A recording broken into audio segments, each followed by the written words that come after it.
What up, y'all? Back for another audio occasion. Tis the podcast for self-starters and those willing to make the most out of any situation. The EFS podcast is back. And on the way in, I ran across this one. This was yesterday, and this shit kind of hit me in my current state of life, and it's a good one. So put your thinking caps on as we open this thing up. Long audio on the way in, but if you are a creator, if you are a business, a brand owner, great messaging for you. So let's get it.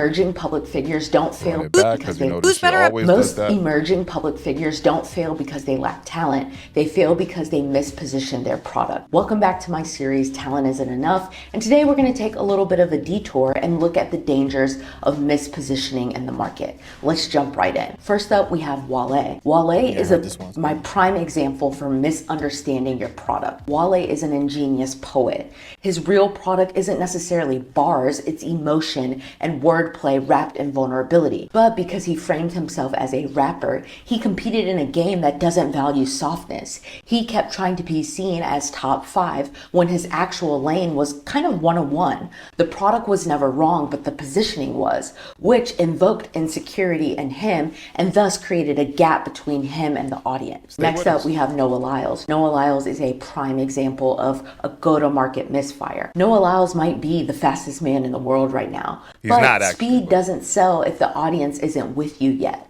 Ultra confident, media forward, full of bravado, but the timing was off. If he would have swept at the Olympics, the world might have welcomed his attitude as swagger, but instead they called him arrogant because without the credibility of dominance, the confidence looks like ego and not identity. He has the talent, but the brand sequencing wasn't right. And then there's Angel Reese. I saved her for last because there's so much opportunity on the table, and I hope she and her team see this. I feel for her because what's happening to her is what happens in the real world. A powerful, confident Black woman shows up fully in her skin, and suddenly she's aggressive, too much, and it's still fuck RG3. The product isn't broken, but this kind of product demands maniacal-like brand management and narrative precision, not to dilute who she is, but to protect it. Now, if I were leading her team, I would not greenlight any partnership, appearance, or commercial that doesn't show her character, her womanhood, her dignity, her humanity, because the more we see that, the more people stop reacting to what she represents and start respecting who she really is. Because right now, when I see all of her stuff, it's mainly about the products that she's selling and endorsed by.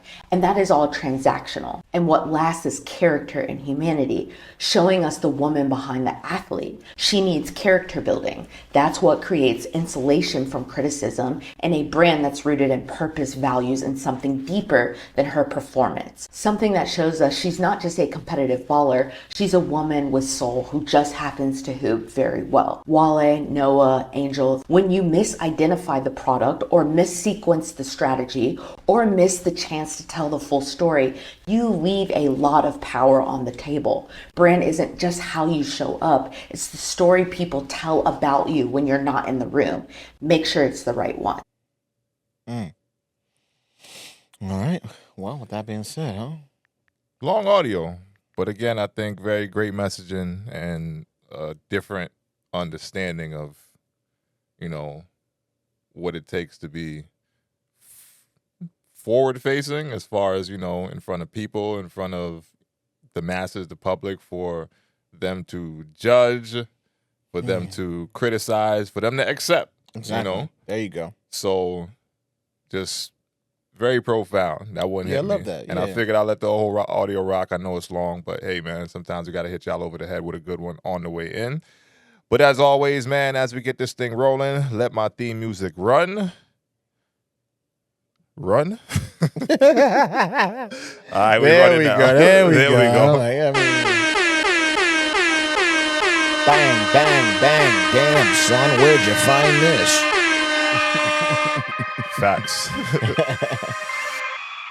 What up, y'all? We are back in the house. The gang, the EFS podcast is back for episode number 63. So if you made it to the audio/visual, please do not forget to like, comment, share, and subscribe. I am your host, the man, the myth, the legend himself, from the EFS brand, the biggest brand you don't know about yet, Mr. 1%, 2 times, back in the house with my man Waldo Black, the artist, the inspirational, the father to be. Hey, come on now. All that good shit, man. As we said, this is episode number 63, and energy today is in a real good space, I think. 64. 64. Oh, yes, shit. 64. 64. Yeah. My bad. I'm behind the numbers. But either way, man, thanks for coming to check out Spotify, Apple, YouTube, all platforms we are currently located. So if you have made it, again, tell a friend to tell a friend. The EFS podcast is here. Let me fade out this theme music, and we'll get to it. Conversations for the day. Couple things we got to open up for, but first off, on the way in, let's check in. I didn't even give us our round of applause. My bad, y'all. Hey, happy to be here. Slipping with the round of applause, man. Shouts to you for coming to check us out. So yeah, again, checking in on the way in, man. How we doing? How we feeling? What's the vibes? Good, man. Good. I feel good, man. I'm happy to be here. Happy to sit back on the couch with you. The cookout, man. I'm gonna need y'all, EFS family, to go check that last episode out. Some good little gems in there, man. If you haven't, you watched that back? Go ahead and take a look at that one. I like that one. I watched it back too. Follow back on that one. There's some good stuff in there if you haven't checked it out. And while you're at it, go ahead and subscribe and go ahead and tell a friend and just do your due diligence. That's all I'm gonna say. Do your due diligence to spread the word. Come on, man. We here for y'all. Illest small time pods you got for now. We not Alice Cooper, who's interviewing everyone off Love Island right now, giving them a chance to tell their stories as they come to the house. That's fair. The Love Island post show run is crazy right now. It is. It's pretty crazy. I was just having a conversation with Queen about that shit literally maybe yesterday or the day before. I'm like, I don't feel like they did this shit after last season. Mm-hmm. Like everybody's realizing that everybody's on and they File made files the reunion so far away from the end of the show. They're trying to milk this shit and drag it out. So I think they when y'all get back home, hit the streets. I got another one for you. It's not really a dating show. It's called Building the Band. Building the Band. Yeah, it's different. It's different, John. But I think that's a little too close to what the other one. What other one? Just the name. What you talking about? Building the Band. Yeah. Another show that had those. Oh, you talking about Diddy joint? All right. yeah. It's nothing to do with that. Close. It's a whole. It's like a competition. Okay. And, well, that was too. Oh yeah, it was. Yeah, I forgot about that. Yeah. So it's long ago. I forgot about that joint. I ain't gonna hold you. But yes, this one is it's like a whole bunch of pods, and they don't get to see each other, and they got to choose based off the voices. You mean Love is Blind? No, Building the Band. That's what I'm trying to tell you. It's kind of crazy.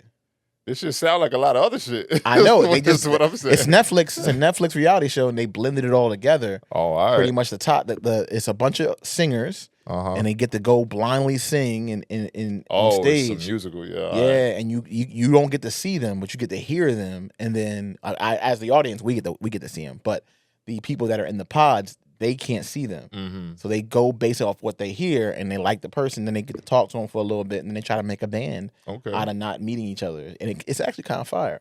I mean, I might make it something worth watching. It's definitely a you and your lady type joint. You know what I mean? Currently in the middle of Foundation on Apple Plus. I don't know what that is. It's some sci-fi shit that's right up my alley. Nice. I'm a huge sci-fi nut. Nice. And I'm into that one. It's kind of hard to follow along with in the first episode, but wow. I think I'm on pace to make this. It's got 3 seasons already, so I'm catching it late. It's been out for a little bit, but so it's already it's proven that it's gonna be around for a little bit. I mean, it got 3 seasons, so that's at least a good 2-3 weeks of some shit for me to watch. So I'm cool with that. Yeah, I might do the monthly free trial when we go into when the wife goes into labor. For Apple? Yeah, you got Apple. Because we got it? Your profile is on my shit every time I go in there. So, yeah, you got Apple. Good to know. I didn't know. I literally didn't know that. All right, bet. Say less. Yeah. Y'all on there? We locking in then. Yeah, bet, you in there. I'll let y'all rock. We rocking now. I'll let y'all rock. But, yeah, man. Good, check-in's good. Everything's good. I'm all right. I'm in a good space, man. I'm good, cool, man. Just working at a real grind mode. I keep repeating the same shit, but that's what it is. We got shit to get to later, but we got shit to get to first before we get to that. But there's a lot to talk about. It's been an interesting week. In the content space or just online? Yeah, it is. It is an interesting week. It's been an interesting couple weeks, and this one's kind of dragged the fuck out for a while. So I guess it's finally making it to our topic board. But shit. This one hits close to home because as a New York guy, tried and true, the Towns is a place that I hold very near and dear to my heart, and talent from the town and just New York City in general of people I hold near and dear to my heart as well, because I love to see New Yorkers get money and I love to see New Yorkers do well.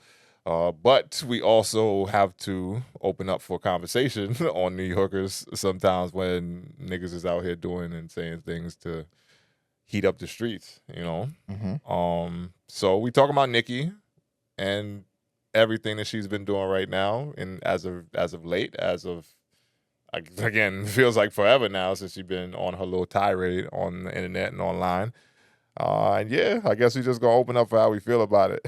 There's so much that I don't know what part to handle first. Where to start? I guess at the start of it, which were the comments that she made about Jay, which led to the comments that she made about SZA, which led to the comments that, like, it's just been comments and comments and comments and people coming from left and right, and the bar was just speaking up for her, and then the other side, people speaking. So, yeah, man, it's a big mess. So I guess we'll start with the start of this, run. The Nicki Minaj antics. Yeah. So I guess we'll touch the Jay part first. Pause. With whatever she said about Jay-Z. Do you have anything for it right in front of you right now that you want to present? No, but I can give you a synopsis. All right, get a synopsis, because you're better at that than I am, so I'll lean on you. So I appreciate it. Nicki Minaj is beefing with everybody. Jay-Z in specific due to, allegedly, the deal that he kind of did with the Tidal. Now, Tidal was the global music streaming service that kind of like, it's one of the bigger ones at that point. point. Like took shape, and he leaned on a lot of his connections spearheaded by Jay through the industry to kind of like get everybody on board to move things in that direction. And that she was a partner. She was on the stage, I think, when they had the big and I think conference. She was supposed to get like 3% equity in exchange for like creating content and driving the value of the Tidal up. Now, what my understanding is, when that was sold, fast forward, Jay-Z sold Tidal, there was money that was not handed over based off of the equity that she believed that she had and things of that nature. So I think that there's some other layers into that, but in the business side of things, I think she just aired it out on Twitter versus going through a legal, you know what I mean? Because we're playing with a lot of different things. Now, and that leaks into my perspective on the subject, but for the general sense, that's something that she was kind of feeling some kind of way about. And then she spewed into other aspects, like how come he doesn't stand up for Kamala Harris during the campaigns, and like certain other things that she felt Jay-Z's position in the game should yield as a African American man and as an individual that is a pioneer and a leader and a patriarch in society. She felt his voice should be louder and more potent in our culture. But again, this is her perspective. She was obviously in a mood when she posted that. So that's what was posted.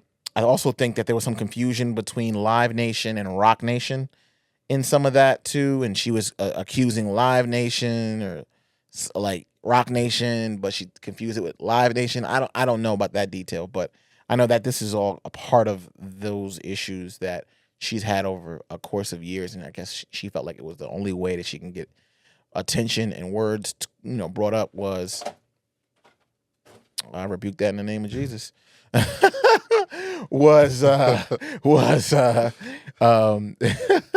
was crazy.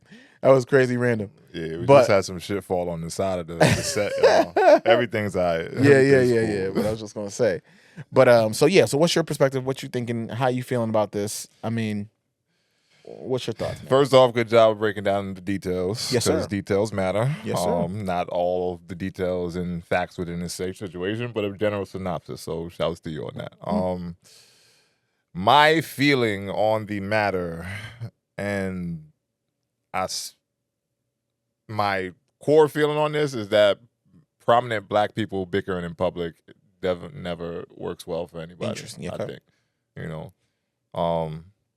and I'm gonna try to handle this with the kid gloves again, because I do support New York, and obviously if I got to say something negative about anyone from New York, it's just literally just my perspective on it. And I just don't really feel like this whole shit that Nicki is on with the Jay thing leading to other people. The Jay thing is one thing to start, and now in post, I just look back at the Jay thing even more, and I feel like even more sound in the fact that Nicki's kind of bugging the fuck out, And if you owe money, you owe money. Like, I'm not sure what happened. I'm not in the rooms. I'm not, that's over my head or above my pay grade, as I like to say. But I also know that Jay-Z didn't have 100% ownership in Tidal.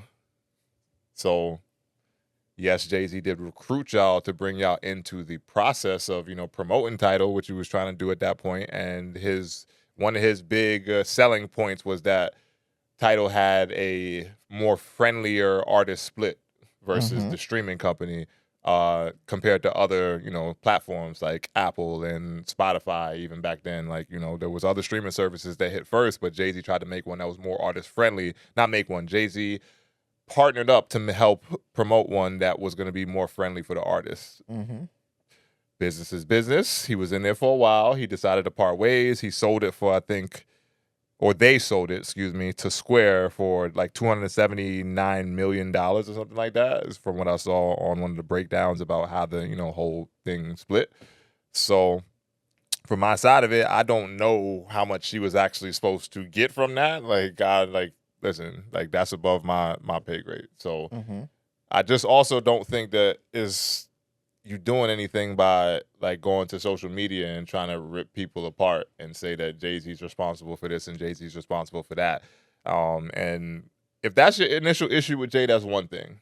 There's ways to handle that are a little bit more quiet, I guess, and a little bit more, tangible as far as getting results.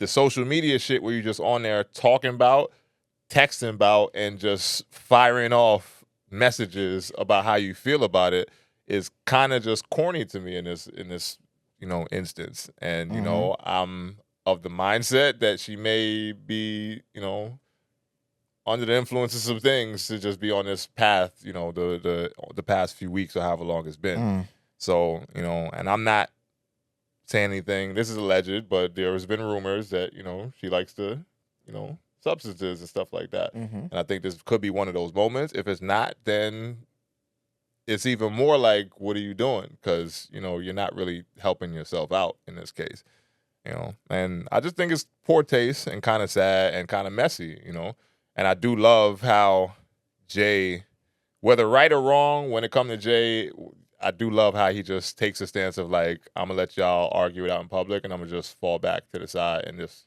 watch how things play out. I'm not going to say shit. I'm not going to do shit. And I'm just going to keep doing what I got to do, And there's been rumors about Jay for a while now. He moves grimy. He I don't really know because I don't know those stories myself, But I do think that overall he's done a lot for a lot of people, and that shit should be respected, And if he did you wrong, that's a different story. I'm never against people getting what they're actually owed, but I don't know the specifics in this case to say this is what she's actually owed, But it's just messy when you're out there making public comments about him, his family, and his role in things, and you coming at Desiree Perez, the CEO of Roc Nation, and the court case that she has going on with her daughter, which is a whole nother layer of thing. You just exposing a bunch of not even exposing because some of it is public knowledge, but you're just going in there talking about mess, and I don't understand the purpose of it. What are you actually trying to achieve by using Twitter, Instagram, whatever platform you're on? By the answers in the calls coming from inside the house. What you mean? So. You're mentioning social media that she's utilizing. It's a social thing. She to me, it's a tactic where she has legitimate or pseudo legitimate gripes with individuals and within the industry, and then she uses that as a springboard to bring forth attention to Nicki Minaj and the Nicki Minaj brand.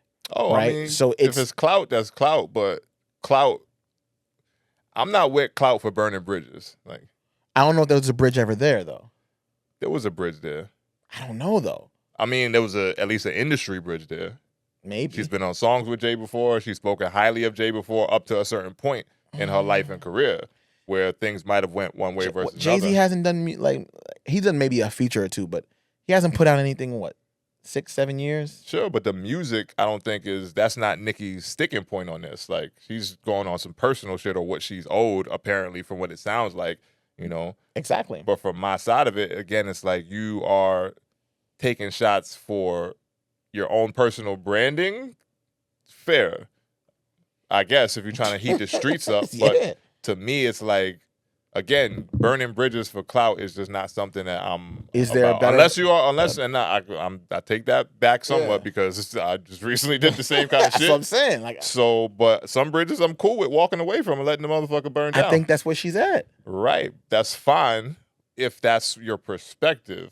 Yeah. But again, like, how are you tying this into, something that you're doing that's gonna promote your album? Like, I don't know. Again, like, what do you got coming that this is the thing? That's what the question. The other shoe hasn't dropped yet. I think we have to wait. Where's the music? But you're Nicki Minaj, so I don't think you need to do that. No, need is not. That's not what this is about. Which goes to my point of burning bridges for clout is different, And in my situation, and it's not to compare people in that way, but I know in my personal situation, what I did was because I felt there was wrong happening, but not even just for me, for other people. That's fair too. But I think she might have a layer in that too. I think that's what she was talking. She had a lot of tweets, and I ain't gonna read all these tweets off to y'all on this podcast. It's a lot. It's a lot.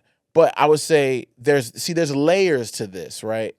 One, you got to realize the ego of a Nicki Minaj is way bigger than a D Burke. And I understand ego. Yeah, sure. So at that level, I see her reacting, and it's like, oh, y'all playing in my face. I'm gonna go. Like, if y'all gonna be like this, I'm gonna go to the extreme levels of pettiness, extreme levels. Like, that's how she's always operated. Even when she was going back and forth with Remy Ma, she's always gotten to this point where it's like, it gets nasty with Nicki. Like, it's not nothing. Like I remember. I'm not gonna go back to the past. I'm gonna focus on current right now. Even with what's going on, you gotta consider her past too. What's going on with SZA. The SZA thing is another aspect to me that's just it's bug out. Like, that's what makes me feel like pun that. intended, because SZA has a little bug thing she does. Oh, facts. But then it's like you jumping on SZA, and then the part of it, and I guess I'm speaking with it in totality, because I do believe in, like what I said, burning bridges for clout. I'm not really with, unless it's just a bridge that you really are okay with walking away from. Yeah, cool. If that's your stance, Nicki, then go for it. If you owed what you owed, then that's a whole nother thing. Yeah, fair. Go about it in a legal kind of way. You know what I'm saying? I wish they did, but it seems like if you go legal like Drake did, you get punished for that too. In what sense? Because people like, oh, Drake is why ain't he just different though? Please help me understand. Different. Drake's came off the back of him getting his ass kicked in normal in a battle, in a rap beef, tactics and things like that. Like, that's different than. So it's okay to sue. You owe me money for something that I invested in your company that I did not get back. It's okay to sue in hip hop as long as there's no raps being rapped. I'm not. Yeah, sure. If there was bad business being done, then sure. Like, I definitely am with taking the legal route on things. Okay, that's fair. And I stand by that in this conversation and in my own personal life. So, fair. Again, I'm not the pot calling the kettle black with all of this, because I do understand my recent track record of things that happen and all the other shit. Yeah. So it ain't that with me of saying like, okay, I can do it, but other people can't. It's just the parameters and like the things that happen around it change the optics of what it looks like for me. Like, Nicki, if you're putting out an album, you don't need to promote. Like, you're just telling SZA how fucking successful you are without, like, that's fair. Just telling SZA how successful you are. Why do you need to do this to promote your album? That's my thing. It's the dollar. It's the dollar. You're gonna get that. You're Nicki. You're a legacy. I know, but what's better artist than $1 million? $1,000,001.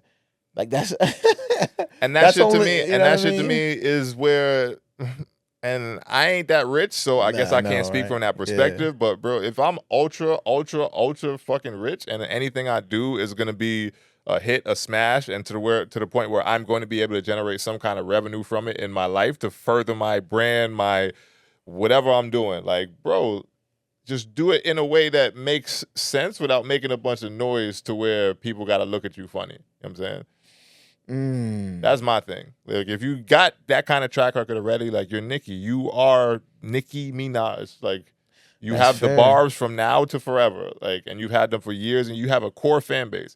You have the casual fan. You have a bunch of different fans that are going to gravitate to whatever you do just by speaking. You're almost on the rap side of things what Beyonce is in her world, you know? Okay. And I'm talking about the artists that can drop and still get, and you still good. Yes. You're going to be able to tour off it. You're going to be able to sell merch. You're going to be able to monetize. She's at that whatever level. She's on that level. And it ain't that many people on that level. Not that many. Especially the not women. Female rappers, yeah. Especially the women. Not that many men either that can do that, but even like not that many women for sure that could do that. Nicki, Rihanna, Beyonce, and the list to me gets cloudy after that. Megan? You don't think Megan could drop something tomorrow and it be not a success, not successful like that? Stop. You not sleeping on Megan. Like Megan got some last fans. album flopped, apparently. Like, you know, not to say she's not doing well off it, but her last album was not received well like that. Well, critics or people purchasing? I'm talking about people purchasing. Let me see, because I need to know. But go ahead. And the single is a single. Like, that's one thing. Like, she does have some single off there, but I don't think Megan Thee Stallion is in that, like, stratosphere just yet.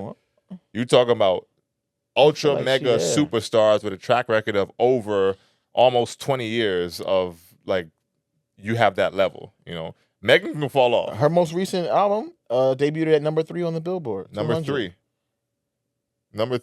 Okay, I'm just I don't know if that's 200 good. What? 300 what? You talking about the overall Billboard?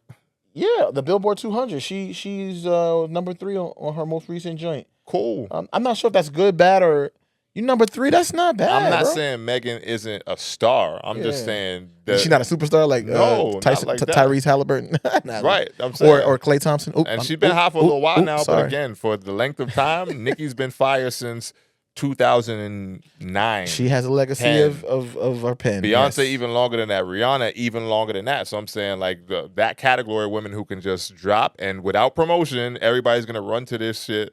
Like, yes, she has a hive. Megan has the boat or whatever what she calls them. What? Megan Hive. What do you know? Beyonce has I don't know the Beehive. Yeah, I don't know what there's the Barbs. The Megan is it's something. The Stallions? Is it the Stallions? I forget what she calls them, but beside from the point. Like, Megan can drop it. I'm saying she's not in that level. But I digress from the original point, which is that a Nicki, you don't need to make noise by dropping something. You know? Put the product out. And again, if there's money that you are owed, then that's a whole nother thing. Yes, true. I get it. This ain't happened yesterday is the thing too. Hotties, they're called, by the way. Yeah, hotties, whatever. But again, this ain't happened yesterday. She didn't just lose whatever money from Tidal yesterday. This is years now that you bringing up something old, and again, you bringing it back up to make whatever conversation. Fast forward to now the SZA point. Like, what's your beef with SZA? And then the next thing now, she getting fucking FBI and all that shit involved, and CIA. Like, that shit to me reads like crash out. You crashing the fuck out. She is crashing out. Like, but what do you think about the whole? Because what allegedly happened was the DJ. He said the dude from TDA. I saw the clip. He said you're gonna get put in a blender like your boy, and she took it as a threat to her life. Yeah. Like, was that again? Nicki's petty. Is that fair? If you're, because that's where it gets to a point where in hip hop, what are we allowing to be said, and what is it like? There's if you go to like WWE, right? Not to break it down too much, but I want to keep it some kind of sports entertainment kind of. That's the blend to me. It's sports entertainment is wrestling, right? Sure. When you know it's not real, but at the same time, there's somebody getting punched in the face a little bit. You know what I mean? Kayfabe. At this point, we know in hip hop, if someone says, "Yo, your boy got put in the blender," it doesn't mean literally he got put in a blender. And Nicki knows that. But when you talk to them, they not like us. To go back to a TDE reference, right? So they're gonna hear and see those things, and then it was Congresswoman Anna Luna. Yeah, I saw that, and that's what makes it. And she was like, "Someone can't be threatened." Bop bop bop. Yeah, talking about she jumping behind like, go worry about the fucking economy or some shit. Yo, you're like, wild. Real shit. Because this is not the first time she'd have made a comment about some shit completely like not her culture or not like you just trying to pander and jump on board with some shit in the black community and hip hop community to do what? Like she was like, text my cell. I will forward this to law enforcement immediately. Threats of violence and assassination should be taken very seriously. Hope you're okay. We'll talk soon, Nicki Minaj. And that's not cool to me when you bringing that kind of shit into the hip hop space over a line that there was no threat to your life. But you said it's okay to use the legality system over something that you actually are. See, like, now you going back and forth with me. You just said it was okay. That's different. Suing somebody over money you owed is different than taking something that someone said that you know does not mean they're making a threat at your life and trying to spin it to then down TDE or TDE's Watch what you say. The game is changing in front of our eyes, like, man. Come on. It's not the same game no more. You're wasting energy. You're wasting time or wasting energy. I don't believe that shit goes you wasting the taxpayers' dollars too, because who the fuck funds the CIA and the FBI? You're wasting the taxpayers' dollars to go run down some shit there's a guy saying you're going to get put in a blender in a hip-hop sense. Like your boy. Like, come on. And allegedly, from what I'm hearing, the shit is to where she is upset that she didn't get a verse from SZA for her last album. Is what sparked the whole thing. Is it? Them. This is what Punch from TDE said. I know, but that's one side versus the other side. I don't know what's Nicki Minaj's gripes with all these artists, right? But I guarantee, and this is a money back Charles Barkley guarantee that we're gonna hear a lot of this on wax. I guarantee it. I guarantee. I better get some music soon because you're doing all this shit. Like, there better be something We're gonna hear this on wax. Or you better get a big ass bag from Tidal that you really owe, and all, like, there better be something from this because you got too many people jumping in and making comments about shit, and you getting people in the political space to back you to call the FBI and CIA. Like, come on, man. Like, that's the game has changed, man. That's whack. And this is just, I'm sorry, that's whack. It is whack. I don't like that when. And Nicki, you are a legend for everything you've done in rap but outside of this, women and all that other stuff, like, you know. And I really rock with your old slaps, you know, from the time when you was really, really out here moving the Young Money days and all that. But right now, like, you bugging out, like. And then you shooting at too many targets, too. It's like, you know, if you focus on the J thing, focus on the J thing. That's fair. But I do believe this is a problem that has been a part of Young Money artists for a very long time, where they take on, like, multitudes of people, but they do it, like, as one person. Like, if anyone should be having these things, it should be a conjoined effort. Like, it should be Nicki, Drake, Wayne. Like, it should not be a separated, because think about it. And let's think about this for a second. Hold up. You got Drake versus Kendrick, right? And then there was a little bit of smoke or something because Lil Wayne didn't get the opportunity to do the show in New Orleans. It went to Kendrick. So there's a little bit of rift there. Now you got Nicki Minaj going against SZA. Like, at some point, the three-headed dragon over there at Young Money needs to come together and go against potentially the three-headed dragon over on that side. Let's be honest, TDE. Though. Is there really a Young Money anymore? I mean, that's a conversation for another day. I don't know, but they're all. Let's go. Is there really a Young Money anymore? I don't know. You don't know? I don't think so. If I'm just being honest, I'm telling you, maybe it's a label, but that whole facade of Corey Guns is running around somewhere, right? Those three being like this is dead. Like, is dead. They're all their own stars. They're all their own stars right now, yeah. But back in the day when Young Money was Young Money, those three was lock and step with everything. I agree. Then you hear the whole, why didn't Wayne stand up for Drake, and the whole Drake and Kendrick shit. And it's just like, and then Nicki's separated herself. Like, they not rocking with each other like that. So the whole Young Money conglomerate thing is, I think, a facade at this point, because there's been too much of questions about why this is happening, and they're not lock and step again, as I said. That's fair. That's fair. And that ain't, to me, is like, that's some industry friendship. You know, y'all was there with each other for a time when it was convenient, And not for nothing, I think Wayne looking at some of this shit like, all right, y'all might be bugging too, and that shit gonna be too hot for me. I'm not, that whole shit with the Super Bowl. We ain't hear another people about that shit from Wayne.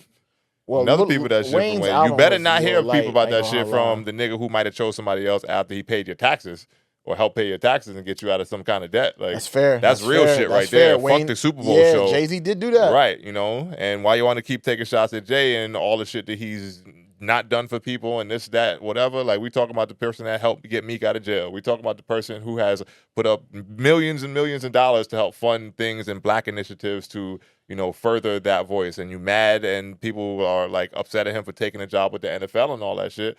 Like, I don't understand why everybody just shoots at Jay. Well, I do understand why, because he's the top. He's the top.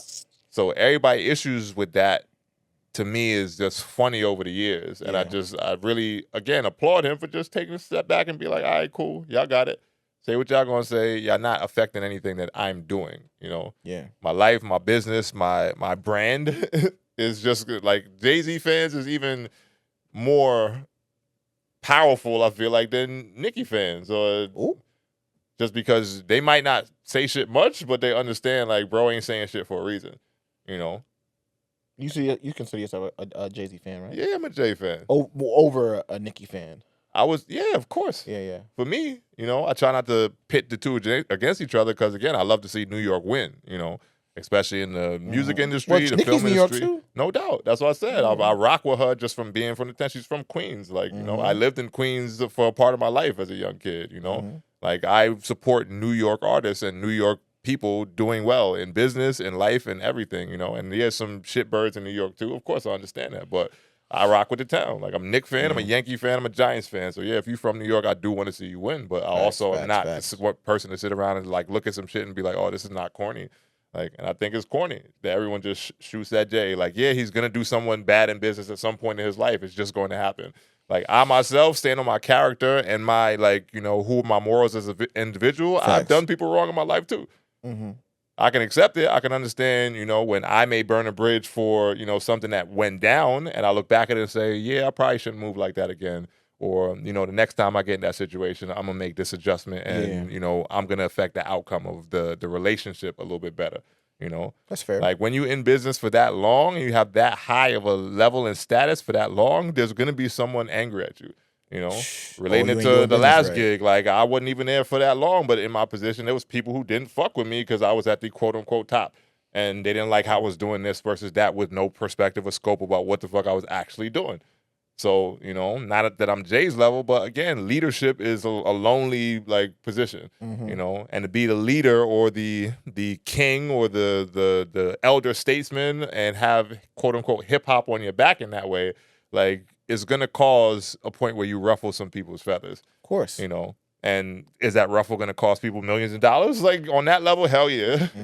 Yeah. We just seen the shit about Justin Bieber, old Scooter Braun, $20-something million for whatever they, their business dealings that went wrong. So, yeah, when you're a big boy dollars come in play when shit goes fucked up. Yeah. So I do get that part of it. And people are owed what they owe. But, like, again, do it in a way that's more, like, handle it with a little bit more class, and just make it so that you can get what you get and have the conversations that need to be had in the legal aspect. Yeah. And take care of it that way. But it's messy. And then, again, all the other shit with SZA and everything, like, that to me is like, you just making it a super mess, and ain't nobody really here for that for you right now. That's fair.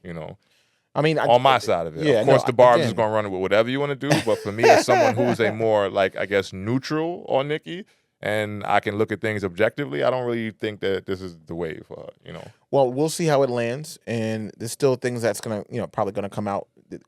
Until I see an album or a rollout or something, I think this is gonna ramp up more and more and more until the whatever drops comes out. And I think that in light of everything from the Jays to the SZAs to DJs and congressmen, and my main thing is people have to watch what they say and watch how they talk. And that brings me to the next topic too. Because I know we are big proponents of not only Hove, but also Cole. You know what I mean? So it's like, facts. I know that this is gonna be one of those topics that I think you're gonna, react to a little bit more. Because I definitely think that you got a perspective. especially in light of what's happened with Angel Reese. So if you that's how you felt for Angel Reese, imagine how you feel for Kobe.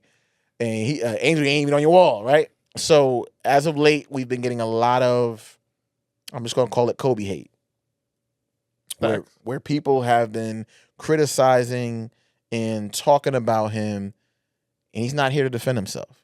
And it's been, a few words there, a few things here, comparing him and his greatness and things like that, to the point where it's like, oh, he wasn't this, he wasn't that. Like, it's grown a little bit out of hand, and I want to hear your perspective as someone who's played professionally and has been around the game for such a long time. I know you have a deeper perspective on what happens when a player is no longer with us, how we should, go about speaking about their legacy and their greatness. I mean, in Kobe case, everybody got to shut the fuck up. Okay. I just love how I laid it up. You just like, you put it right by the rim. Like, I ain't gonna take too long to say it, bro. It's like, I just don't understand why everybody got something to say now. I do understand why. He's not here to defend himself, but y'all wasn't saying this shit when Kobe was busting niggas' heads open for 81 points. Facts. And he got 60, he got 45, he got 50. Like, bro, like, his resume is impeccable. And the shit that came out most recently that caused even more of a stir is because after the NBA 100, Bleacher Report, Bleacher Report top 100 NBA players ever list came out, Kobe was ranked number 11. And even before that, the talks was kind of circling around, just because different players here or there had something to say about Kobe. But now Shaq coming out and saying, backing up T-Mac to then say that he would have been as successful with T-Mac as he was with Kobe because T-Mac was a bad motherfucker, et cetera, et cetera. So to me, now it's to the point where his own teammate is saying something like that. So it lends more credibility to the Kobe hate, And Kobe was not a person that got along with everybody as a player, but Kobe was also a person that he won without your ass too, Shaq. So fair. He won without you too. He did want you to leave so he could prove that he can do it without you, and then did it without you. Mm-hmm. So for you to say, you could have won with T-Mac, cool, I'm sure, yeah. T-Mac probably would have got a chip or two with Shaq. I'm of the mindset that T-Mac was that great of a player. Mm-hmm. T-Mac and Kobe was the two niggas that everyone was really idolizing at that point. Facts. In my career as a player and just seeing the impact that they had on everyone around them, Kobe even more than T-Mac because Kobe won more. Yep. And T-Mac was riddled with injuries a little bit, so that's a whole different conversation. T-Mac had a great career, and this ain't to pit Kobe against T-Mac, but I do think that everyone, with so much to say about Kobe and his legacy, it's I wasn't saying this when he was alive. Shut the fuck up now and let the man rest in peace, because the way he passed, tragically, bro, niggas was crying. Facts. A lot of y'all was crying when Kobe died. A lot of y'all. So why now, 5-6 years later? Now everyone's taking a chance to get their opinions off about Kobe and what he could have done or what he wasn't, and his shooting percentage wasn't. Bro, shut the fuck up. Kobe was dogging y'all niggas when he was here. One of the most skilled players ever. A lot of people argue that Kobe was better offensively than Mike, had a better offensive repertoire than Mike throughout his career. So you talking about someone that you can compare close to the greatest player ever to play the game in a lot of people's eyes. They think it ain't turning into that conversation. But if you can take Michael Jordan's prototype and then update it to the late 90s, 2000, that was Kobe. That was Kobe. The man won 5 championships in his career. Played 20 years in the NBA in his career. Was the face of Nike for a long time in his career until LeBron came around and things got, a little bit more we're going to put both of y'all in the front with the LeBron and Kobe commercials with the puppets and all that shit. Niggas remember, bro. People remember what Kobe was really like when he was here. So for me, it's hard for me to watch a bunch of people then take shots at his legacy. And myself, personally, I was not the biggest Kobe guy at first. Really? I'm dead serious at first.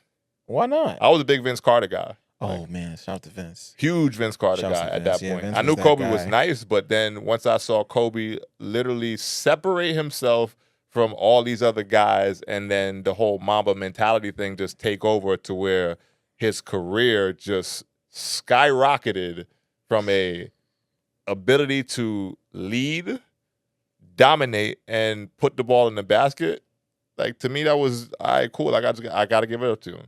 I gained a better appreciation of Kobe when I got to college, and shouts to my man, Rel McNeil, has been on the podcast, family friend. Like, he was a big Kobe guy. Me and him used to, like, talk about Kobe and T-Mac all the time when I first got to Marquette. And at that point, when we used to watch games together, like, I developed a, like, even more, like, intense, like, love for Kobe's game and his aura as a basketball player. You know? Like, that shit don't come every now and then. And that shit that T-Mac was a dog, but T-Mac didn't have that, you know, that kind of impact, you know. And he separated himself literally to say, like, yo, I respect these dudes. Like, T-Mac is my man, like, who I show him love. Vince was his man, like, from a competitive, but, like, yo, I respect you kind of perspective. Like, T-Mac, Vince, KG, Tim Duncan. Like, this guy was in the mix of a bunch of killers in the league at that point, who were all great players, and then said, yo, I'm going to differentiate myself from y'all and make it a thing to where I'm going to impact the game forever, you know? Yeah. And again, niggas cried when he, you know, unfortunately was in that helicopter accident. So for that to be someone that y'all championed at that point, like, just let the man rest in peace, bro.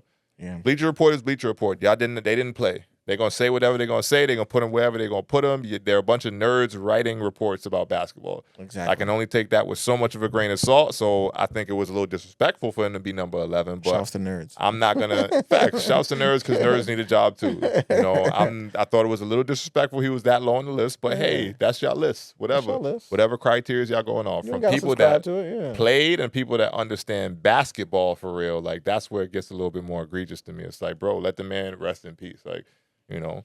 It should be a conversation of, bro, like, Kobe is Kobe. I ain't here for comparisons. The man did enough for the game, and, you know, even post, like, because if Kobe was still here right now, like, I believe he would be a different kind of animal in whatever industry he would look to conquer, you know.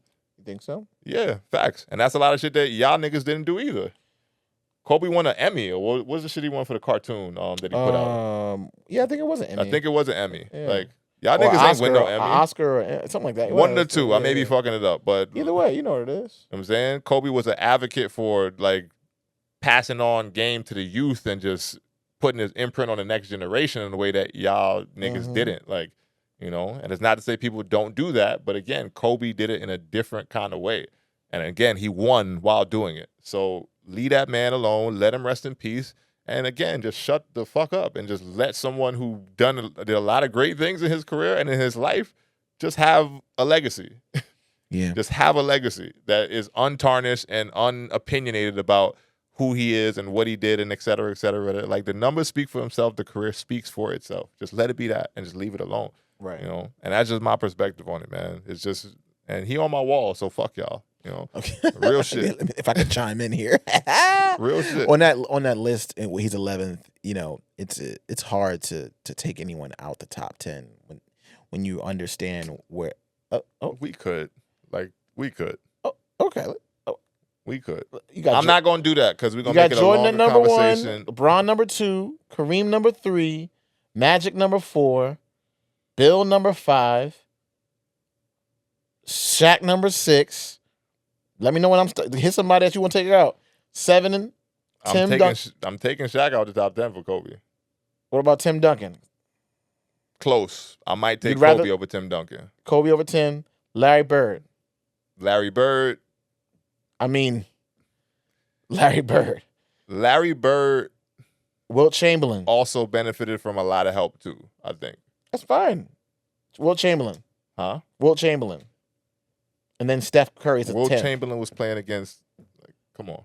I mean, all I'm saying is, if we're going off numbers and all that, that's one thing. It's hard. It's hard to take any of those names. Let nerds make the conversation. All those names are legends. Yes, they're all legends. And again, is a lot. Some of the shit is apples to oranges, and I understand that. But for me, like, when you're talking about, like, basketball royalty, and God forbid, you know, any of those other people on that list pass, just let their legacies live and let their well, Bill Russell's no longer here. You know, some of those people are no longer here. But we don't hear people from the He's one of your mentors. Bill Russell's one of your mentors. No doubt. And I'm never going to speak an ill word about Bill Russell because when I met him, he was one of the illest people in the my basketball life that I've ever had the pleasure to be around.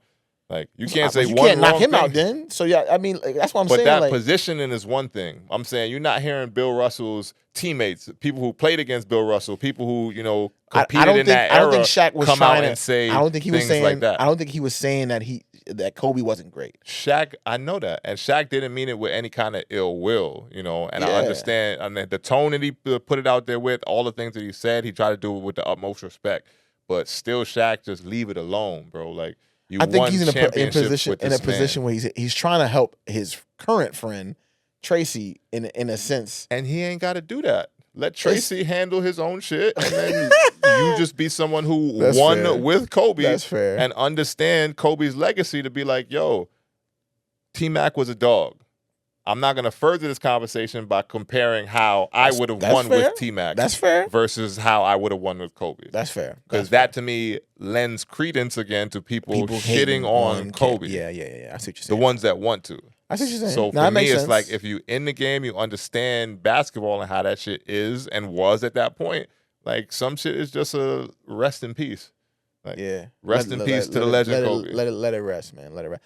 But I would say this in terms of the legacy talk and all that. I don't have a problem swapping Tim for Kobe in this. They're interchangeable. It's close with that. They're interchangeable. I'm a big fundamentals. I love Tim, but at the same time, Tim, like, I still to this day, and when I shoot a basket, I don't say Tim Duncan. That's what I'm saying. I say Kobe, and the mentality, the lock in mentality that I have sometimes, I need to go, I think of Kobe.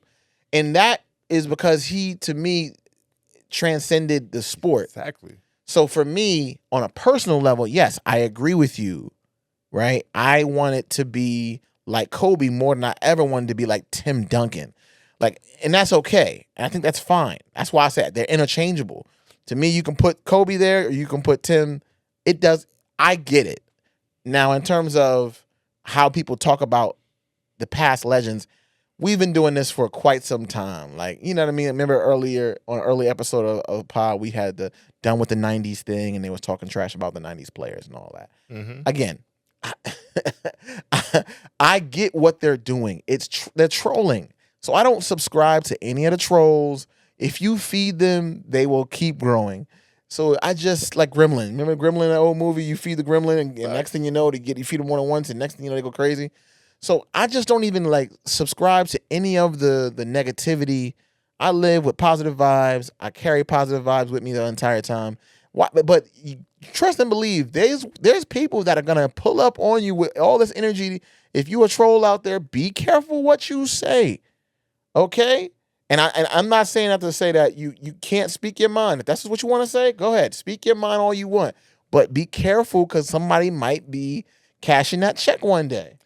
I mean, maybe not. In this case, I don't think Vanessa Bryant is running on niggas like she's gonna run them down. Yeah, like so. No, not even in that sense. But everything, every action has a reaction, and it may not be violence, but it just be sometimes something. And wonder what the motive is. That's what it is for me. Like, what is the motive of you saying what you're saying? Yeah. And sometimes when I feel like the motive is ill will or the motive is like I don't know what the word I'm searching for, but when the motive is ill will or the motive is like has some kind of a intention to it that may be not from a bad place, but also unnecessary at that time, to me, I'm just like, I gotta write it off, bro. Like, and let that man rest in peace, man. Yeah. And that's all I got on the Kobe talk, man. He is and will forever be a legend. Rest in peace, Mamba. He transcended the game of basketball. Right. And not too many people do that. Y'all niggas just played, and y'all niggas was really, really good, but a lot of y'all did not transcend basketball to the point where other people from other industries, sports, entertainment, politics, like when you transcend the game in that kind of way, that means you really, really doing something. Yeah. The Mamba mentality is a real thing, and it's forever attached to his name off of the blood, sweat, and tears that he put into a sport that, again, he transcended to where other people around the world understood what he stood for, you know? Exactly. And to me, that says enough, you know, as far as his shooting percentage, et cetera, et cetera. Like, yeah, you can go back and forth with that about a lot of niggas. But same time, like, greatness is a bunch of different things, and shooting percentages isn't always the one part of that factor. Right. It doesn't tell the full story. Yeah, it doesn't. But it is what it is, man. Y'all get your content off. Like, do your thing. Do your thing. Speaking of things that were great about Kobe, one of the things I loved about him and his ability was to take the game from NBA and translate it to smaller little pockets of the game. Facts. I see where you're going with it. Like when he went to Rucker Park. No doubt. Shut it down. Niggas ain't go to Rucker. A lot of y'all ain't go to Rucker. A lot of y'all ain't. A lot of y'all ain't go to Rucker and put up performances like Kobe did. Come on. You know, it's only a few people that put up legendary performances at the Rucker from the NBA. And most recent two that I can think of is Kevin Durant and Kobe Bryant. Mm-hmm. You know, and a lot of niggas don't even show up there anymore. But, you know, what you're speaking about right now is that they have been, the Rucker Park tournament has been sanctioned by the NBA and the NCAA again, so that it was before, then I think it wasn't for a little bit. Yeah. Don't jump on me if I have that incorrect, but I know there was a while when it wasn't. But it's now sanctioned by the NBA and the NCAA so that the NBA players and college guys can go out to one of the meccas of street ball in the world and, you know, show out and perform. And I'm a big fan of that, you know, round of applause on that. As someone who's played in the Rucker at some point in my life and career, I do think it's a dope thing to be able to open that up for, you know, people to really It's definitely not Duffy's Hope. So, huh? No, I'm just saying. That's different. Charity game versus I'm just street ball competitive. I'm just joking. Shouts to Duffy. Shouts to Duffy. Shouts to Duffy. You know, no shade at all. But nah, Rucker is legendary. You know. And I think it's a positive thing to then open up that sanctioning for people to go, again, play and support. Because it is tricky sometimes when you are in the NBA and NCAA. For those of you who don't know, you can't just go play wherever the fuck you want. You know, so to add some context to the conversation for people that don't understand, if you are in the NCAA, and this is, you know, what I experienced in my life and career as well, I couldn't just come home and just go to any kind of pro-am or any kind of, like, you know, because if you got caught out there and you was against, you know, or something happened, God forbid, you got injured, then you was kind of operating outside of your commitment to the, you know, to the university or, you know, whatever organization. And even in the NBA, same thing. There are places where you can or can't play. I think there's a clause in players' contract. I think it's for the love of the game clause. And this is what I know from years ago. I'm not sure what the verbiage or wording around it is now. But it opens up for players to go kind of play different places in the summertime because, you know, if you getting paid millions, they're going to tell you, like, bro, sit your ass down because you're an investment. You know, so now there are places that players can go and showcase their skills and be a part of just to be, you know, in active playing shape, but also to, you know, have some fun in the summertime too. Yeah, man. So I'm glad they opened that back up for that. Not really much to say about that, but yo, shouts to that for real, because, you know, hopefully we'll start to see some of the NBA guys coming back out there and putting up performances that are entertaining, because it's different. It's a different experience watching it. You know, watching basketball in a stadium or arena. Facts. It's cool. It's cool. I'm not getting, but you go down to a small court. You know what I'm saying? Nah, it's a different vibe. You got kids hanging from the gates. You got the announcers. You got baby, let's go. Yeah. Hey, it's a different energy that's more exciting, more fun, more raw in the street. Yeah. So I definitely am excited to get some of that back. I think the game is missing the core of what the game was about. The love of the game, you said it. It's like the love is missing. I see a lot of people just like, I gotta get my NIL, I gotta get my this, I gotta get my that. Get your money, young king. Get your money, but don't forget that this is we love this. We love this. We're gonna see which ones actually want to pull up now, because y'all have the freedom to do it. So yeah, we'll see. We gonna see them. You don't want to get embarrassed out there though. Like summertime New York basketball is a thing. Like they will get you. Niggas will come home from overseas, cut you up, and be ready to rock. You know, I at a certain point in my life was running around the pro cities and the Gersh Park in Brooklyn. Shouts to all of those tournaments and everything. I have experience in it, and it's a dog-eat-dog world. Like, you got to come to play. Yeah, you know, and the rules ain't the same either. I mean, the rules are the same. They're gonna let you go. They're gonna let a few calls go. You're not gonna get basketball, but you're not gonna get the same calls. You got to have skill to play in those kind of environments, and you got to be a dog. And I know a lot of dogs personally that played in them environments, and some people that tried and didn't do so well. So Facts. and it ain't for everybody. I understand street ball is a little bit different than normal organized settings to where some people like to play versus others. But I'm a big supporter of it.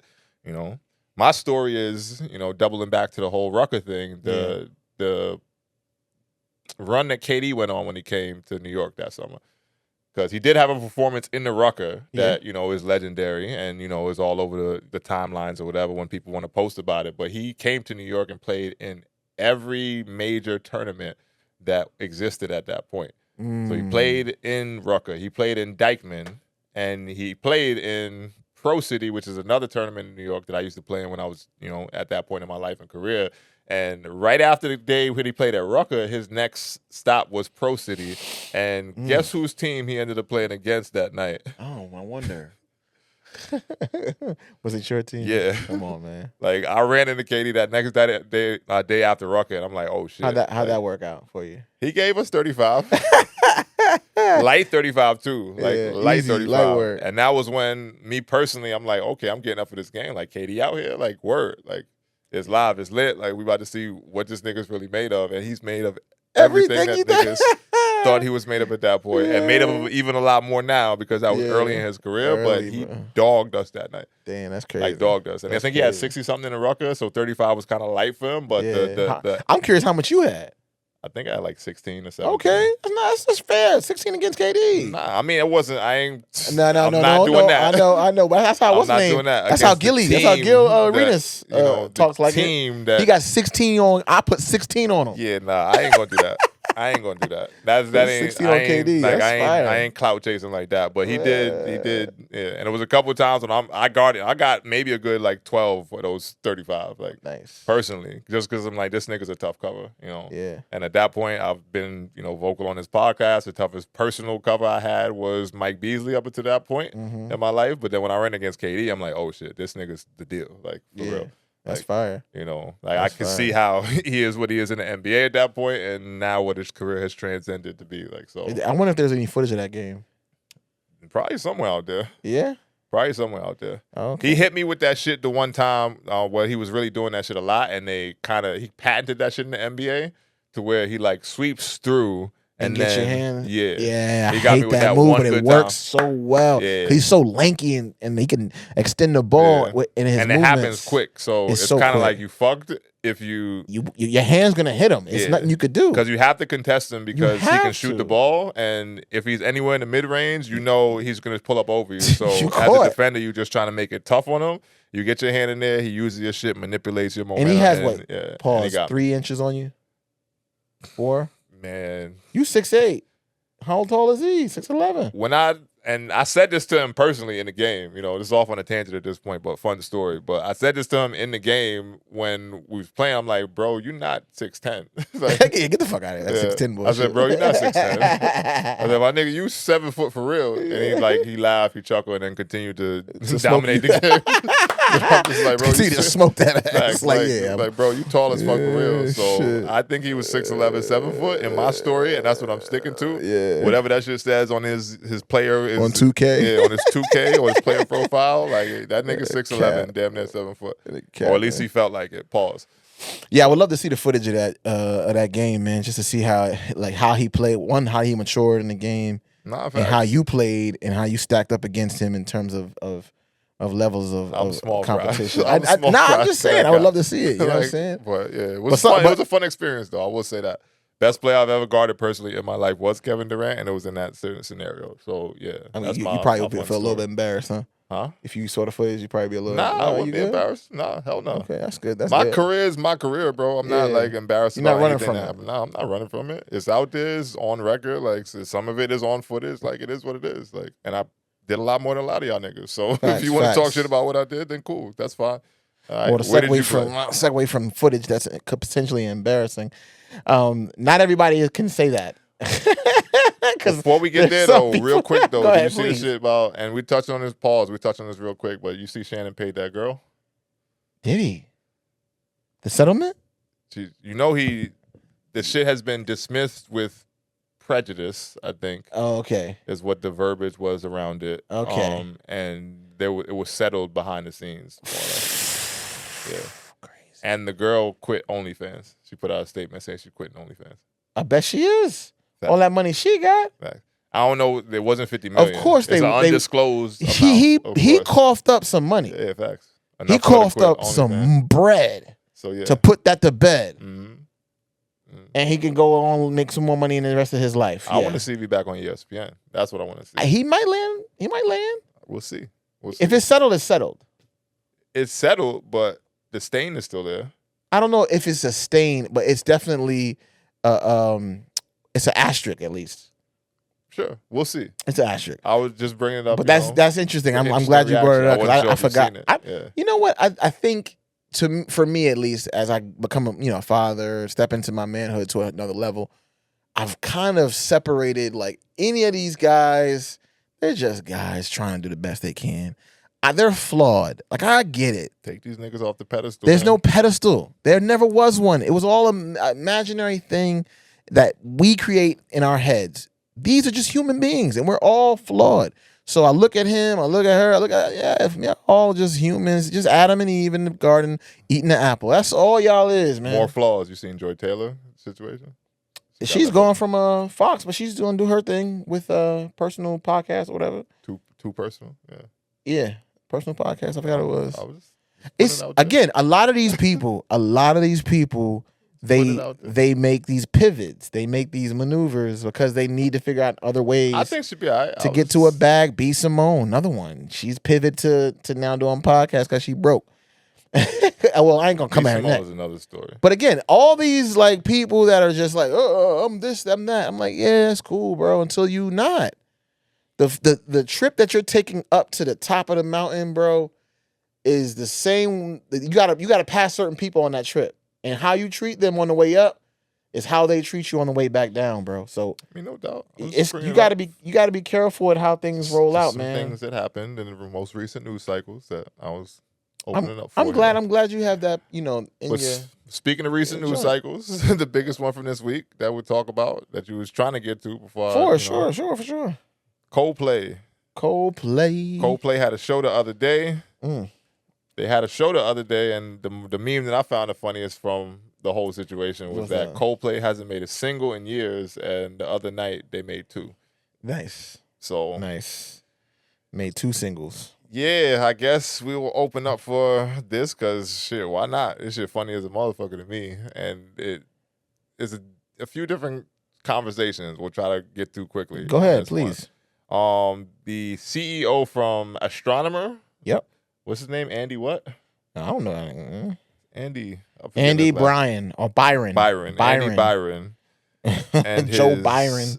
His viralist. That's gonna be one of the most viral moments of the year, I think. Like easily. He resigned, by the way. Yeah, he resigned, and she got clipped. So the whole concert that turned into a media fire that exposed the man and his side chick. If you haven't seen it by now, you must live under a rock. I don't know where you at, but I think everyone who is a viewer of this podcast might have caught this one. So any thoughts, feelings on that before I go, I guess? Or yeah, I mean, I guess for me, right? I'm divorced, so my whole perspective on this may be a little different. And not for cheating, so let's get that out there. Yeah, let's get that out the way. Clean that up real quick. How do I frame this? Right? How do I frame this in a way where the way that he could have not been on that camera? The smartest thing he could have done is not cheat on his wife. That's the easiest thing that could have spared this man all of the drama he's in right now. He held his position at Astronomer, and a lot of people don't even know what Astronomer does, but I didn't know what the fuck Astronomer was before all this shit. They basically control the interface for like apps like Uber and things like that, so that you can access the app the way that it's intended to work. That's basically what it is in a nutshell, so you don't have to go through Googling and all that. Bottom line is, though, as he's the CEO of that doesn't mean he loses all his shares, doesn't mean all that. He's just stepping down from the position.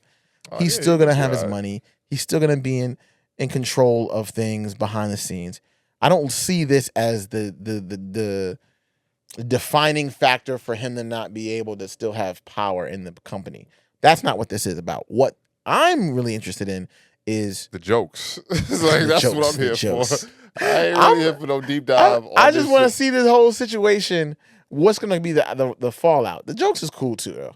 Oh, I'll take the jokes. The fallout is the fallout. He's probably going to, well, first and foremost, the girl got clipped first. So, that was his wife telling him, if you even think that she's about to stay around and I'm about to stay with you, after he had to go crawling home to his wife after all that shit broke out. Like, she had to go. Yeah. The funny thing I think about that is the girl that was with her, from what they're saying, the one that was hiding her face like this is the one that had to fire her. So that's what I heard. I ain't, here to... It could be. These facts. It could be alleged. Yeah, I mean, it could be true. I don't know. But I mean, it just goes to the talk of how to deal with your side chick.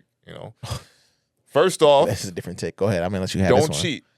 Yeah, that's first things. Thank you. I'm going to refer back to what Waldo said. First off, don't cheat. Don't cheat. But if you have to cheat, there he goes. If you must 100% cheat, and you can't keep your dick in your pants, and you can't stay home because you hate your wife and those raggedy ass kids. Oh, wow. And you stepping out there and you're doing whatever you're doing. There you go. Do it in a way that protects yourself. And your family. And your family. And your family too, for sure. But protect yourself, because protecting yourself is protecting your family. That's when fair. You are that, in that high of a level. Protection is the best way to go about it. That's how I knew he was cheating for love and he wasn't cheating for What do you mean cheating for love? When you say cheating for love, what does that mean in your opinion?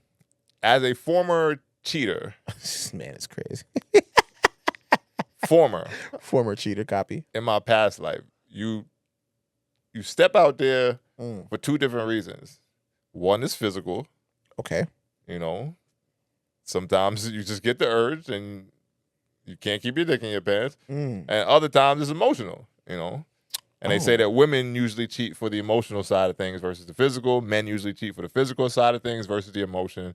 So for me, that's how I knew he was cheating for love rather than cheating for, just the physical, And if you're cheating for either reason, just end it with your partner, do the responsible thing. But if you're cheating for love, you open yourself up to a lot more than, just cheating for just the fuck and to go back home and shit like that, And you don't take the side. The number one thing that I thought after the whole shit kind of settled after the first day or two, I'm like, damn, his wife was probably pissed as fuck that he ain't take her to the Coldplay show. Oh, I didn't think about that. Just off of that whole situation. Yeah. So, when you start treating the side chick like the main, then you put yourself in a lot more harm, because then your wife can really... Side chick like the main. Facts. Like, you hugging up with your side chick at the show. That's crazy. You see the statement he put out?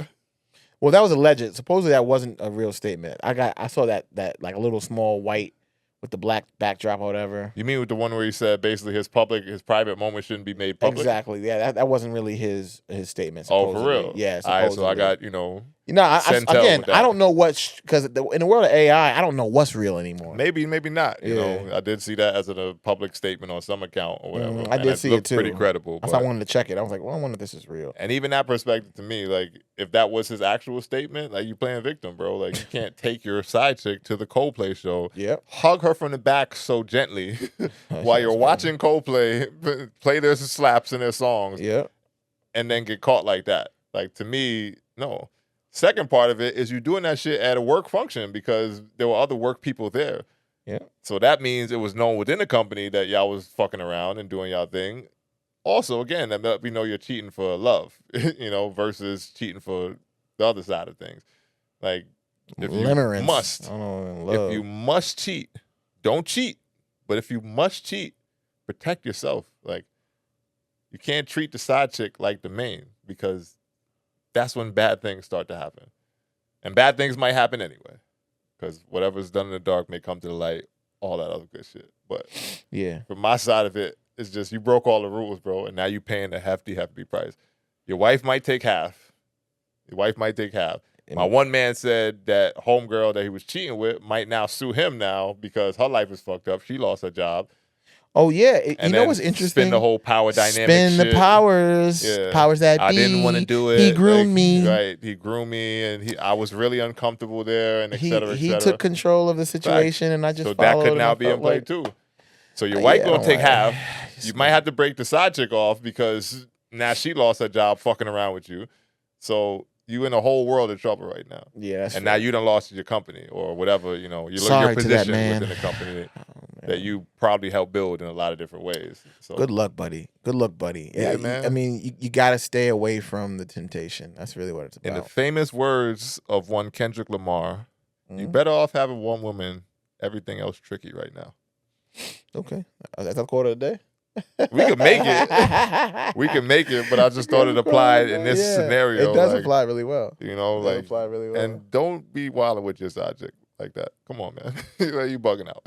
You bugging out. The memes is funny. The AI's ones where now they running off and they doing some other shit. I seen one where they put Bill Cosby behind her and made her sleep. Oh no! And had the Bill Cosby thing. Nah, that's this crazy. This is funny. Like we gonna live off this for another few days, and this one that Uncle Murder's gonna rap about at the end of the year when he does his he's definitely little rap shit that he stole from Skills and shouts to Skills. And whatever he's doing in his career right now. Oh man! But yeah, man, good moment, and it kind of leads into the real talk segment of the day. We're going back into that for a little drop of just real conversation, man. And this one goes around fitness, and I forget the exact thing that I saw on it that did you send it to me? Sparked Did you send it to me? I might have. If we could find it real quick, cool. If not, then that's also fine. Still run off the top. Yeah. Just basically about having a partner in life that supports your overall health and wellness. And that doesn't always just mean on the physical side of things. It also means in your all-around life in general, you know. And in this stage of my life, you know, we've had her on the pod. She's been, you know, a staple in my life for the past few years with Queen Christine. Here it is. There we go. Science confirms that couples who sweat together stay together. Young adults who exercise with their romantic partners experience higher positive emotions during workouts. Daily moods improved significantly on days couples exercise together. Relationship satisfaction increased when partners work out as a team. Effects were measured through daily reports over extended periods. Why your bond gets stronger. Shared goals create deeper partnership feeling. Physical challenges overcome together builds trust. Quality time spent focusing on each other.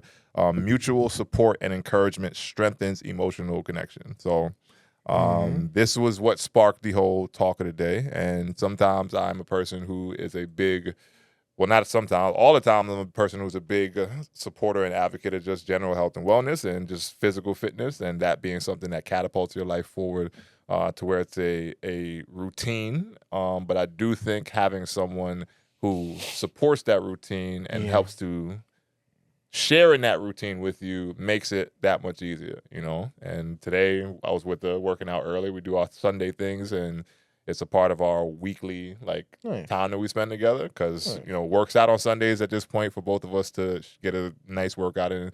And my running joke is that she's my favorite client. So I figure I'll give a little bit of love on the pod today just because that's my homie, you know, in a way that we do connect and really feel that it's something that helps keep us both going, you know. And often throughout the week, we share talks about our fitness goals. What are you doing to work out tomorrow?